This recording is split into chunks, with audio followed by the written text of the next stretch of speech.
Bonjour et bienvenue à l'atelier. Aujourd'hui, je vais faire une vérification sur un système téléphonique. En fait, c'est un téléphone sans fil de marque Vitech. Selon le client, le téléphone ne fonctionne pas bien. Quand il téléphone, il entendrait l'autre personne à l'autre bout, mais quand il parle, il ne se passe rien. Il me semble qu'au téléphone, le client m'avait dit avoir deux combinés téléphoniques comme celui-là. Il m'en a emporté juste un. Je ne sais pas si c'est celui-là qui est problématique. Ici, il a oublié l'autre. Mais bref, on va vérifier l'équipement. À savoir, par exemple, si les adaptateurs ici fonctionnent, s'il y a du courant, si le système de charge fonctionne. Il y a dans cet appareil ici, évidemment, une batterie. Donc, c'est une batterie de 2,4 volts. Bref, avant de faire les vérifications, lorsqu'on va nettoyer le téléphone, parce que c'est excessivement sale. Évidemment, quand c'est sale comme ça peut être une cause de mauvais fonctionnement. Bon, il est dans le très sale. On va nettoyer ça. Évidemment, il y a de la merde jusque dans le bas du téléphone. Alors, je vais procéder au nettoyage et je vous reviens pour les vérifications. Alors, première étape, je vais vérifier s'il y a du courant dans l'adapteur ici. Avec la prise est excessivement petite. Donc, je vais le rebrancher. Il va tout simplement venir prendre le voltage sur les pattes ici. Donc, on a un adapteur qui est censé donner 6 volts. C'est le multimètre ici.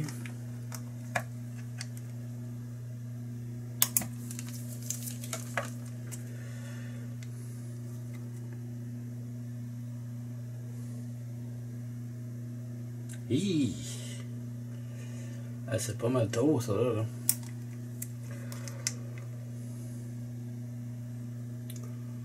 10,41.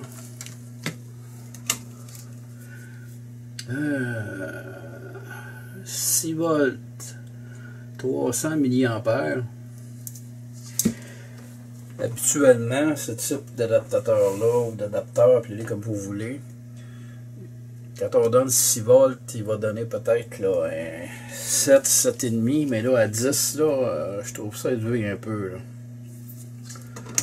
Pas mal élevé.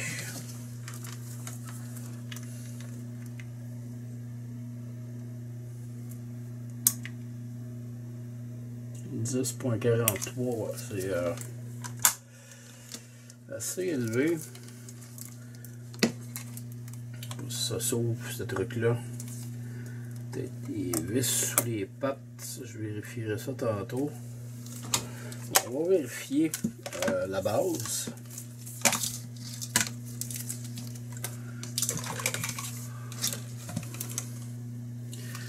Donc, j'ai un autre adapteur ici, je crois qu'il est un peu plus gros,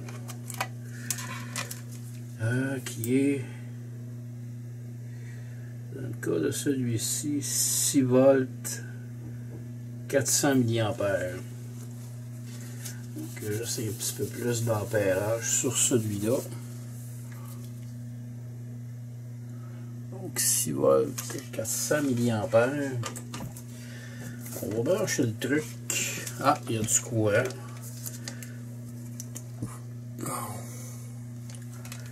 Quand même prendre le voltage.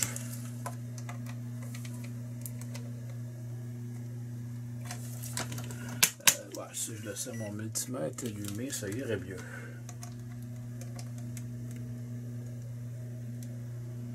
Ah, tu vois, celui-là est normal. 6,71. Peut-être une résistance là-dedans. On va vérifier ça. En ce qui concerne la batterie là-dedans, évidemment, la batterie est à plat. Il faudrait au moins tenter de recharger le téléphone pour vérifier là, si ça fonctionne.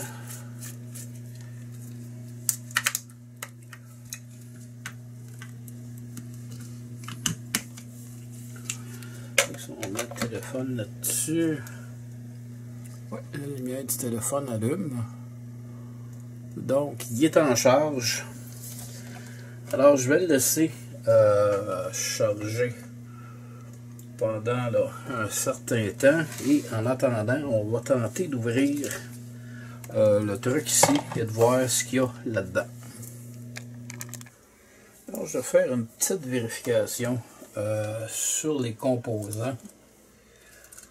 En commençant par le condensateur.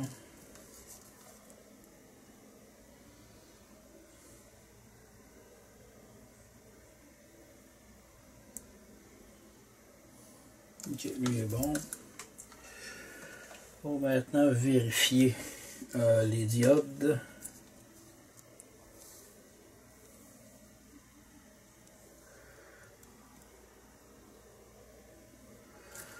Ok, si on vérifie de l'autre côté. Non, ça c'est pas bon. Ça non plus, c'est pas bon.